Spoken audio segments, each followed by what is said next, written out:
अस्सलाम वालेकुम। Welcome to meet Zeeshan. मैं हूं आपका अपना ज़ीशान रसूल। आज हम बात करेंगे चाइना के बारे में।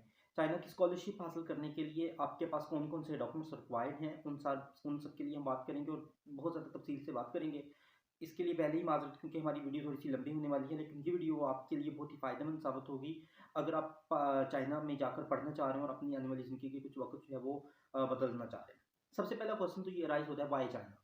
When there are unlimited countries are options for you, then why you are going to choose the China for your studies? सबसे जो पहला रीज़न है चाइना के लिए कि एक ऐसी कंट्री है यहाँ पर स्कॉलरशिप हासिल करना निस्बतन बाकी कंट्रीज़ के थोड़ा सा आसान है। उसकी वजह यह है कि चाइना की अपनी जो हुकूमत है उसने फंड्स को एलोकेट कर दिया है स्टडीज़ के लिए, और आपके लिए बहुत आसान है कि आप चाइनीज़ यूनिवर्सिटीज़ में जाके पढ़ सकें और स्कॉलरशिप हासिल कर सकें। रिगार्डिंग द यूरोपियन कंट्रीज़, वहाँ यूरोप की जो कंट्रीज़ हैं वहाँ पर जो प्रोफेसर्स हैं वो आपको बहुत जल्दी रिस्पॉन्स कर देते हैं। मतलब कि उनके रिस्पॉन्स का जो टाइम टेन्योर है वो विद इन अ डे और 2 डेज़ आर वीक है, वो आपको रिस्पॉन्ड कर देते हैं। लेकिन एक चीज़ है कि उनके पास फंडिंग्स मौजूद नहीं है। They are agree to supervise your MS, they are agree to supervise your PhD, but they doesn't have the fundings for your PhD और एमएस। तो उसके लिए हमें फंडिंग्स को तलाश करना पड़ता है, जो कि काफ़ी मुश्किल प्रोसीजर है। निस्बतन चाइना के मामले में जो सुपरवाइजर्स हैं वो थोड़ा सा लेट रिस्पॉन्स करते हैं, लेकिन जब कभी अगर आपकी सीवी अच्छी हो और आपको रिस्पॉन्स जल्दी आ जाए तो उनके लिए फंडिंग्स जो है वो इतना ज़्यादा प्रॉब्लम नहीं है।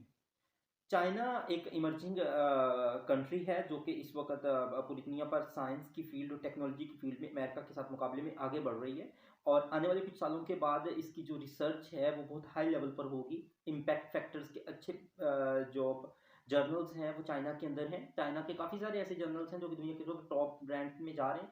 चाइना की रिसर्च इस वक्त दुनिया की टॉप में जा रही है। तो आप एक ऐसी कंट्री को चूज़ करने जा रहे हैं, एक ऐसी कंट्री में स्टडीज़ लेने जा रहे हैं जिसकी की मांग आने वाले वक्त में पूरी दुनिया में होने वाली है। पाकिस्तान के लिए, चाइना के लिए जो सुपरवाइजर्स हैं उनके दिल में थोड़ा सा एक सॉफ्ट कॉर्नर मौजूद है, वो बिकॉज ऑफ द पाक चाइना फ्रेंडशिप रिलेशनशिप्स और पाकिस्तान की कुछ स्ट्रेटेजिक जो कंडीशन है उसको देखते हुए भी चाइना जो है वो पाकिस्तान के स्टूडेंट्स को सुपरवाइज करने के लिए जल्दी राज़ी हो जाता है। उसके अंदर उनके अपने भी कुछ मफादात वाबस्ता हैं, वो हम किसी और वीडियो में डिस्कस करेंगे।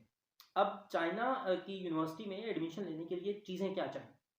सबसे पहली जो चीज़ आपको चाहिए वो है एक्सेप्टेंस लेटर। अगर आपके पास एक्सेप्टेंस लेटर मौजूद है तो आप चाइना की किसी भी यूनिवर्सिटी में आपके एडमिशन के जो चांसेस हैं वो 90 टू 95% इंक्रीज़ हो जाते हैं। चाइना की यूनिवर्सिटीज़ के जो प्रोफेसर्स हैं उनसे एक्सेप्टेंस लेटर लिया कैसे जा सकता है? सबसे अहम बात तो ये है।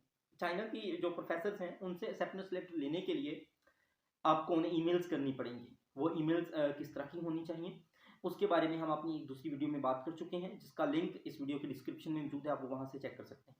वो आपको ईमेल चाइना के प्रोफेसर्स को करनी है सुबह पाकिस्तानी जो टाइम पीरियड है या इंडिया का जो टाइम पीरियड है, जो टाइम टेबल है, उसके हिसाब से 5 से 6 बजे के दरमियान।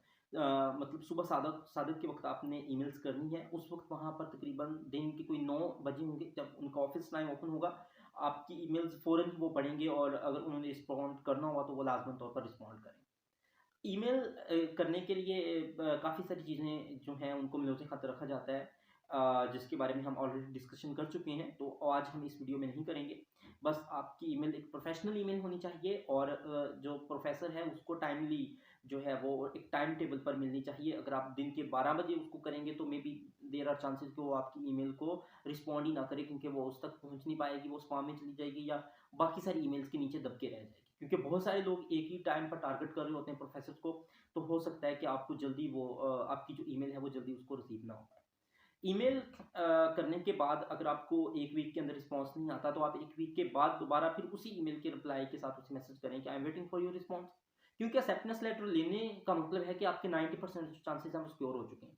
जैसे ही आपको एक्सेप्टेंस लेटर मिल जाए तो आप उस यूनिवर्सिटी के पोर्टल पर भी अप्लाई कर सकते हैं स्कॉलरशिप के लिए, और सीएससी की स्कॉलरशिप जो है उस पर भी आप डेफिनेटली अप्लाई कर सकते हैं। जो डॉक्यूमेंट्स आपको भी चाहिए होंगे वो आपकी, अगर आप पीएचडी के लिए अप्लाई कर रहे हैं तो टिल एमफिल योर डॉक्यूमेंट्स जो कि अटेस्टेड हों एचईसी से और मोफा से अटेस्ट हों लाजमन तौर पर। और एचईसी और मोफा से डॉक्यूमेंट्स कैसे टेस्ट किए जाते हैं उसका लिंक भी इस डिस्क्रिप्शन में मौजूद है, आप वो चेकआउट कर सकते हैं। अब बात हम करते हैं कि चाइना में पीएचडी करने या एमएस करने के बाद क्या होगा। देखिए, this is not going to be your last option कि आप चाइना से डिग्री करके आ जाते हैं तो यहाँ पे डॉक्टर्स चाइना के मौजूद हैं। और कोई वर्थ नहीं है, ऐसी बात नहीं है। चाइना के जो अगर आपकी डिग्री है, तो मैं अपने काफ़ी सारे ऐसे दोस्तों को जानता हूँ, काफ़ी सारे ऐसे सीनियर्स हैं जिन्होंने चाइना से पीएचडी की, आपको सऊदी अरेबिया में, दुबई में, यूरोप में, अमेरिका में, और even though all over the world किसी भी कंट्री के अंदर, मुख्तलिफ कंट्रीज़ के अंदर वो पढ़ा रहे हैं और प्रोफेसर का काम कर रहे हैं और वो रिसर्च कर रहे हैं। पीएचडी के लिए जो चीज़ मैटर करती है वो आपकी रिसर्च है, एमएस के लिए जो चीज़ मैटर करती है वो आपकी रिसर्च है। अगर आपकी रिसर्च स्ट्रॉन्ग है, किसी अच्छी यूनिवर्सिटी से है, अच्छे प्रोफेसर के साथ है, तो आपको किसी भी दुनिया की यूनिवर्सिटी में जॉब मिल सकती है। ये ज़रूरी नहीं है कि आप पीएचडी करें और पाकिस्तान वापस आएँ। चाइना जाने के बाद फिर आपके लिए रास्ते थोड़े से ईज़ी हो जाते हैं और ओपन हो जाते हैं यूरोपियन कंट्री के लिए, ऑस्ट्रेलिया के लिए ख़ास तौर पर अगर आप जाना चाह रहे हैं। पीएचडी के साथ ऑस्ट्रेलिया आपको एक वीज़ा स्पेशल ऑफ़र करता है। If you have the PhD you can definitely apply for permanent residency for Australia के लिए। आप यहाँ पर पाकिस्तान या चाइना में बैठे हुए भी अप्लाई कर सकते हैं।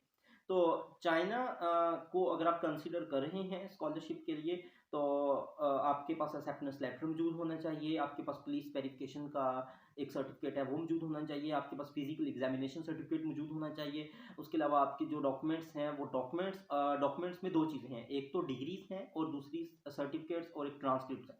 ट्रांसक्रिप्ट का मतलब है जो आपके रिजल्ट कार्ड हैं वो, और डिग्रीज का मतलब है कि जो आपको असनाद मिली हुई है। एक ट्रांसक्रिप्ट लेने के बाद जो एक फाइनल आपको डिग्री मिलती है, वो दो चीज़ें आपके पास लाजमी मौजूद होनी चाहिए। अगर आपके पास नहीं है तो आप आज से कोशिश शुरू कर दें। सबसे पहले तो आप प्रोफेसर को ईमेल करना शुरू कर दें, just got acceptance letter and enjoy your studies in China. बहुत ही अच्छी कंट्री है, बहुत ही खूबसूरती से माला माल है, आपके लिए नंबर ऑफ अपॉर्चुनिटीज़ वहाँ पर मौजूद होने वाली हैं। So why you are just thinking about go and search for the acceptance letter from the Chinese professor. हमारी इस वीडियो को देखने का बहुत बहुत शुक्रिया, और इस वीडियो को अपने मुख्तलिफ दोस्तों के साथ शेयर भी कीजिए, हमारे इस चैनल को लाइक भी कीजिए, कमेंट भी कीजिए, और मिलते हैं आप